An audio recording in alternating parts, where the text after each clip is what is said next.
애청자 여러분 안녕하십니까? 오늘은 아주 특별하고도 뜨거운 사명을 품은 한 분을 모시도록 이렇게 하겠습니다. 지구상에서 가장 가깝지만 또 한편으로 가장 멀게 느껴지는 땅이 있습니다. 북한 땅입니다. 척박한 땅에 이 복음의 씨앗을 심고 지식보다 또 소중한 생명의 말씀을 전하기 위해서 인생의 황금기를 바친 분이 계십니다. 오늘 초대석에 북한 교육 선교의 산증인 송재호 교수님을 저희 KCBS 초대석 660번째 모셨습니다. 교수님 안녕하십니까? 안녕하세요. 예, 반갑습니다. 네, 저도 반갑습니다. 예, 네. 오늘 이렇게 오셨는데 우리 특별히 그 애청자분들께 인사 드리시고 또 본인 소개해 주시기 바랍니다. 네. 안녕하세요. 시카고 서부에 위치한 네이퍼빌 제1장로교에 다니는 송재호입니다. 현재는 북한 선교와 통일 이란 줌 미팅을 성경 공부를 지난 5년 동안 하고 있고요. 그리고 지난 20년 동안 2002년부터 2022년까지 중국에 있는 연변과학기술대학과 북한에 있는 평양과학기술대학에 전문인 선교사로 일을 해왔습니다. 예, 교수님 참 오늘 이 자리에 오셨는데 좀 하실 말씀이 좀 많이 있는 것 같아요. 예, 참 이 북한에서 이 사역을 이렇게 해오셨는데 특별히 먼저 우리 교수님이 처음 예수님을 어떻게 만났는지 어떻게 영접했는지 참 그것이 너무나도 궁금합니다. 오래간만에 구원 간증을 하는 것 같습니다. 세월이 많이 지났지만 1970년도 제가 고등학교 2학년 때였는데요. 학교 친구의 인도로 교회 모임에 참석할 수 있었고 그 모임을 통해서 예수님을 구주로 영접할 수 있게 되었습니다. 좀 더 정확하게 말하자면 주님께서 저를 찾아오셨고 저는 단지 아멘으로 응답한 것입니다. 제가 좋아하는 누가복음 19장 10절처럼 인자가 온 것은 잃어버린 자를 찾아 구원하려 함이니라. 주님께서 오셨고 저는 응답을 한 겁니다. 그 후에 대학교에 진학하여서 기도 활동들을 하면서 저는 저의 일생을 학생을 돕는 일에, 학생을 섬기는 일에 평생을 들이기로 선하였던 기억이 있습니다. 네, 그냥 학생 때 고등학교 때 예수님을 만나셨네요. 그렇습니다. 네, 우리 교수님은 특별히 선교 중에서도 여러 선교가 있지 않습니까? 그런데 왜 하필이면 북한 선교에 대해서 관심을 갖게 됐고 그 사역을 했는지 그 계기가 무엇인지 좀 설명 좀 해주세요. 네, 글쎄요. 저도 제가 목적한 것도 아니었고 결과적으로 보면은 주님께서 인도하심을 받은 거죠. 저는 미국에 와서 미국 서부에 있는 캘리포니아 대학에서 물리학 공부를 박사학위까지 할 수 있었습니다. 그리고 1989년에 이 시카고 남부에 있는 알곤 연구소에 취직을 하게 되었고요. 그러면서 살게 된 동네가 네이퍼빌이라고 있었는데 그 윗동네에 그 유명한 위튼 칼리지가 있었습니다. 네. 그리고 그 위튼 칼리지에서 매년 여름마다 재미 유학생 수양회 예. 포스타가 열리곤 했어요. 그렇죠, 예. 그래서 그 열릴 때마다 저는 이제 간사로서 그 모임을 돕고 집회를 인도하고 그렇게 해왔습니다. 한 10년 정도 한 것 같아요. 예. 그러면서 사실 전문의 선교사로서의 소명과 훈련을 간접적으로 받았고요. 그리고 그 안에 있던 적지 않은 동역자들이 중국 연변과 한국 포항, 거기 이제 한동대학교가 시작할 때거든요. 네. 1992년도인데 선교사로 교수로 나가는 것을 목도하게 되었습니다. 그래서 저도 1999년에 중국에 있는 연변과기대와 북한 나진을 방문하면서 하나님의 부르심을 확인할 수가 있었습니다. 네. 사실 우리 그 교수님은 그 여러 가지 활동을 많이 하셨습니다. 이 코스타 하면 우리 시카고 지역 위튼 대학에서 많은 분들이 오셔서 훈련을 받고 해년마다 그 당시 했죠. 네, 그렇습니다. 네. 참 그런 과정을 통해서 또 이제 간사 역할도 하시고 그리고 이제 주변에 또 많은 사람들이 이제 북한 사역, 중국 사역 하신 분들을 또 만나게 돼서 참 결심을 해서 이제 북한에 가셔서 교수 사역을 하셨는데 참 이 교수 사역을 참 어떻게 그 교수 사역을 하셨는지 그 사역에 대해서 좀 구체적으로 말씀을 좀 해 주시죠. 제가 실제로 연변을 간 곳은 2002년이었고요. 네. 교수로 섬기면서 2004년이 되었을 때 이제 평양 과기대를 설립할 수 있는 준비가 되었습니다. 네. 그래서 그때부터 2009년까지 만 6년 동안 학교를 어떻게 운영할 건지, 무슨 과목을 가르칠 건지, 또 실제로 누가 어떻게 할 건지를 준비해 왔습니다. 네. 그래서 건축과 함께 학교 준비를 할 수 있었고 2011년에 학교는 개학을 해서 강의를 할 수 있었던 거죠. 그 당시에 한인 교수님들이 몇 명 정도나 가서 가르쳤습니까?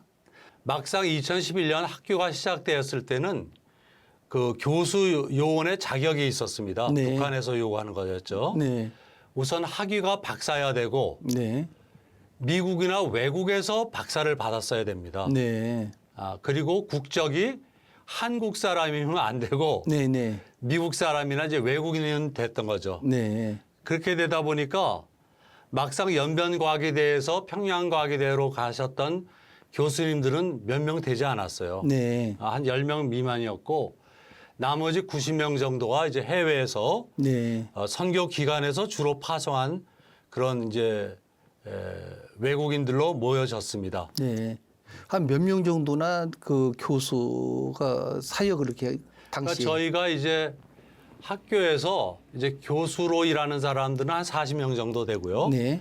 근데 학교라는 곳은 교수만 필요한 게 아니고 식당에서 일하는 사람, 그렇죠. 보일러 시설하는 사람 네. 이런 사람들도 다 네. 그 선교사로서 파송을 네. 받았던 분들입니다. 네. 그러니까 그분들이 모여서 일을 하고 저희들은 일만 하는 것이 아니고 저희들한테는 예배를 드릴 수 있는 특권이 있었습니다. 예. 그래서 주일날 저희들이 예배를 언제나 드려왔고요. 그 자연스럽게 예배를 드릴 수가 있습니까? 그건 허락을 처음부터 했습니다. 네. 약속을 받았어요. 네. 그래서 100명 정도가 매주 영어권이랑 한국권으로 예배를 드렸고요. 네. 또 매일 새벽 기도회가 있었어요. 네. 그리고 금요일 날 뭐 저희가 보통 하는 이제 분반 성경 공부도 하고 네. 저는 특별히 새벽에 이제 캠퍼스를 뛰면서 캠퍼스가 굉장히 큽니다. 뭐 네. 한 50에이커나 되는 땅이었거든요. 네. 굉장히 넓습니다. 끝에서 네. 끝이 안 보일 정도로 그 캠퍼스를 뛰면서 앞에 대동강이 있거든요. 네. 대동강 북쪽에 평양 시민들을 보면서 눈물로 기도해 올 수 있는 귀한 기회가 있었습니다. 네. 사역을 하면서 이제 겪었던 일들 많을 텐데 정말 하나님은 살아계시는구나 강력하게 느꼈던 뭐 그런 사례들이 많이 있죠. 그 이쯤 사례들에 대해서 말씀을 네. 해주시죠. 그 북한에서 6년간 삶, 네. 물론 매 학기 간 거지만은 특별한 주님의 인도하심을 배울 수가 있었어요. 네. 네. 제가 평양에 도착해서 순안공항에 내려서 학교에 가면 굉장히 삶이 간단합니다. 네네. 24시간 자는 것 빼고는 네. 하루에 3끼를 학생들과 같이 먹고 네. 수업을 같이 하고 또 논문 지도도 하고 또 학생들이 이제 찾아옵니다. 네. 교수를.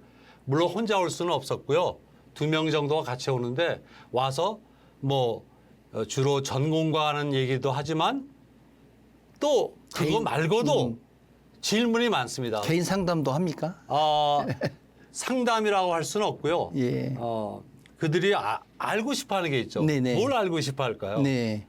한국에 대해서도 알고 싶어 하고. 네. 저희가 다루는 학생들은 인터넷을 쓸 수가 있는 학생들입니다. 네. 그리고 영어를 잘해요. 혹시 제가 말씀을 안 드린 것 같은데 평양과학기술대학은 영어로 가르치고 영어로 대하는 학교입니다. 그 수준이 높은 학생들만 그런 네. 셈이죠. 네. 실제로 평양에 사는 사람들은 영어를 꽤 많이 합니다. 네. 보통 사람들이. 네. 북한에서 제일 중요한 교육 중에 하나가 영어 교육이에요. 네. 이게 15년 전 얘기를 제가 하는 겁니다. 네. 그래서 영어를 잘 하고 있고요. 그 학생들이 저희를 만나서 궁금한 게 이제 개인적으로는 송재호 교수가 왜 여기 왔을까? 네. 네. 뭐 하던 사람일까? 네. 그리고 제가 살던 미국은 도대체 어떤 나라일까? 네. 적성국이고 거기에 있는 사람들은 죽일 놈이고 네. 더구나 기독교인이라면 진짜 악마 중에 악마인데 네. 제가 기독교인이라는 걸 아는 사람들이 적지 않게 있습니다. 실제로 네. 그 안에는 네. 그분들이 제가 미국에서 무슨 일을 하고 왔는지도 알고 있습니다. 네. 방학 중에 네. 그 정도로 자세히 알고 있어요. 그럼에도 불구하고 개인적으로 만났을 때는 아주 개인적인 질문을 합니다. 자기 자녀들에 대해서 공부하는 거. 네. 북한 사람들은 우리나라 사람하고 똑같습니다. 자녀 교육에 목숨을 메고 살아갑니다. 지금도. 네. 굶어 죽어도 자녀 교육에는 모든 걸 다 바칩니다. 네. 예. 그 유학을 그렇게 보내기가 쉽지가 않을 텐데요. 북한에서는. 그래서 이제 평양과학기술대학이 생긴 거죠. 네. 유학생들이 그전에는 많았는데 그 사람들이 이제 돌아오지도 않고 탈북을 한다는 거죠. 뭐 여러 가지 사정으로 그리고 유학생을 보낼 수가 없죠. 돈도 없고. 네. 그러다 보니까 그 비슷한 대학을 안에다 만든 거죠. 네. 그래서 미국에서 줘야지는 그런 시스템을 가지고 그러한 교육을 가지고 영어로 그래서 영어로 교육만 받는 게 아니고 영어도 연극도 하고 네. 웅변대회도 하고요. 뭐 토론도 네. 하고 다 합니다. 영어로. 그러니까 미국을 싫어하면서도 또 영어를 아주 좋아하는 그런 참 희귀한 일들이 아이러니죠. 그렇죠. 그러나 미국이 네. 잘 살고 네. 한국이 뭐 세계에 몇 등 안에 든다는 걸 알고 있으니 다 알고 있죠. 다 알고 있습니다. 예, 뭐 젊은 세대 중에서 그래도 이제 하이칼라라고 하는 사람들은 이미 뭐 인터넷을 통해서 다 알고 있겠죠. 자, 그런데 그 우리 교수님께서는 이 북한에서 여러 이제 사역하면서 교수님이 볼 때 진짜 복음이라고 하는 그 의미가 무엇인가 그거에 대해서 좀 말씀을 해 주시죠. 진짜 복음이란 말 제가 좀 좋아하지 않습니다. 왜냐하면 복음은 복음인데 네, 거기 네. 또 진짜라는 말이 있다니까 부담이 좀 되고요. 아, 죄송합니다. 근데 이제 학교 행정에서 일하는 분들은 제가 기독교인이고 복음을 나누고자 평양과학기술대에 온 거를 알고 있습니다. 네. 아, 그러니까 직접 전도는 할 수 없지만 그분들이 제 일거수일투족을 보는 거죠. 제가 그걸 어떻게 알았냐면 어느 날 화장실을 가는데 가다 보니까 복도에 요런 노트가 하나 떨어져 있더라고요. 빨간 게 조그만 게. 네. 그러니까 관심이 가잖아요. 저게 뭘까? 해서 집어서 보니까 거기엔 뭐가 있냐면 저에 대해서 기록이 거의 분당 기록이 있더라고요. 네. 그러니까 저를 감시하고 뭘 하고 있는지를 조사하는 거예요. 일거일투족을 감시를 계속 그렇죠. 해오죠. 예, 예. 왜냐하면 이분이 미국에서 왔는데 박사도 받고 거기서 잘 살고 있는 분이 왜 왔느냐? 여기를 왔을까? 예. 그것이 이상하다 이거죠. 그리고 또 예. 월급도 안 받고 예, 예. 그죠? 뭐 하러 왔을까? 네. 학생들도 똑같습니다. 그래서 첫 해는 굉장히 그 경계심도 있고 접근도 잘 안 하고 그랬습니다. 근데 그게 2년쯤 되니까 없어지더라고요. 그냥 네. 뭐 문제가 되는 게 없으니까. 네. 학생들도 저랑 같이 탁구도 치고 밥도 먹고 운동도 하고 같이 놀려도 가고. 그래서 저는 물론 전도를 직접 할 수는 없지만 제가 여기 앉아 있을 때 제 옆에 있는 사람들은 북한 학생들, 북한 교수들밖에 없는 거예요, 사실은. 네. 그러니까 제가 강의했던 학생들은 20명입니다. 네. 학생이 많은 게 아니에요. 그 학생들을 데리고 학부에서 3년, 대학원 3년을 다 같이 했어요. 네. 그러니까 6년 동안 사실 같이 산 거죠. 네. 그러니 우리 교수님이 말씀의 그 복음이라고 하는 것은 같이 어울리고 그 삶을 통해서 이미 이제 교수님은 크리스찬이라는 걸 다 알기 때문에 그런 삶을 통해서 오히려 그들에게 예수 그리스도의 삶을 보여주는 참 그런 아름다운 모습이 아닌가 생각이 되어집니다. 교수님이 그 생각하는 복음의 의미가 그런 것 아니겠습니까? 그렇죠. 그러니까 예. 저한테 느끼는 점이 맨 처음에는 송재호 교수는 너무 자기 마음대로 일을 한다. 네. 네. 그게 이해가 안 되는 거죠. 네. 북한에서는 어떤 의사결정을 하려면 결국 최고 지도자가 갑니다. 네. 올라가야 돼요. 예. 결자가 나야지 그 어떤 결정을 할 수 있습니다. 네. 근데 보니까 송 교수는 그거 너무 좋은데요. 그러면 그날 되고. 네. 네. 그러니까 너무 자유분방한 거죠. 네. 그래서 그 사람들이 저한테 진짜 서구 사회는 자유가 있구나. 네. 그게 굉장히 큰 겁니다. 물론 먹는 것조차도 힘들지만 그에 못지않게 왜냐하면 자기가 일생을 살면서 무슨 말을 해야 될지 무슨 생각을 해야 될지 컨트롤하고 살고 있거든요. 네네. 이게 얼마나 힘들겠어요. 그렇죠. 그래서 북한 사람들이 술, 담배를 무척 많이 합니다. 네. 그리고 폭언도 많이 하고 네. 터지면 네. 왜냐하면 이게 우라가 터지는 거죠. 네, 네. 평생을 그렇게 살아가니까. 네. 근데 저를 포함한 외국인들은 자유가 있구나. 네. 자, 오늘 교수님 이야기를 듣다 보니까 이 거친 땅에 뿌려진 소명의 씨앗이 어떻게 자라고 있는지 또 생생한 이 현장의 기록을 통해서 참 우리의 가슴도 다시 참 뜨거운 그런 시간인 것 같습니다. 우리 교수님 일부 사역 또 현장의 귀한 간증 들려주셔서 감사합니다. 아유, 예. 감사합니다. 1부 순서는 여기서 마무리하고 2부에서는 이제 우리가 무엇을 준비를 해야 될지 또 통일 시대를 향해서 구체적인 그 전략, 비전을 계속해서 이어가도록 하겠습니다. 지금까지 진행을 맡은 김영문 목사였습니다. 다시 듣기를 원하시면 유튜브 채널을 통해서 시청할 수가 있습니다. 저는 다음 이 시간에 뵙겠습니다. 감사합니다.